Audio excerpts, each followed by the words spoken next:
Hi అండి అందరికీ. రేపేంటో అందరికీ తెలిసిందే, వినాయక చవితి. సో ఈ వినాయక చవితికి మన చేతులతో మనమే వినాయకుడిని తయారు చేసుకొని ఇంట్లో పూజ చేసుకుంటే ఆ హ్యాపీనెస్సే వేరు. ఎప్పుడో చిన్నప్పుడు చేసేవాళ్ళం కదా.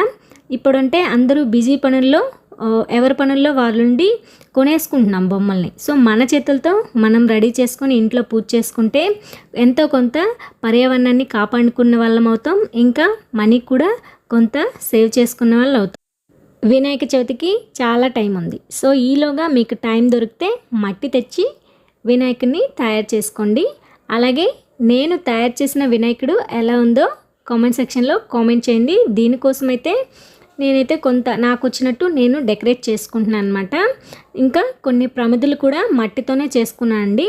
రేపు ఈ వినాయకుడితోనే పూజ చేసుకుంటా. ఈ మట్టి ప్రమిదల్లోనే రేపు దీపాలు పెట్టుకుంటాం. వీడియో నచ్చితే లైక్ చేసి సబ్స్క్రైబ్ చేసుకోండి.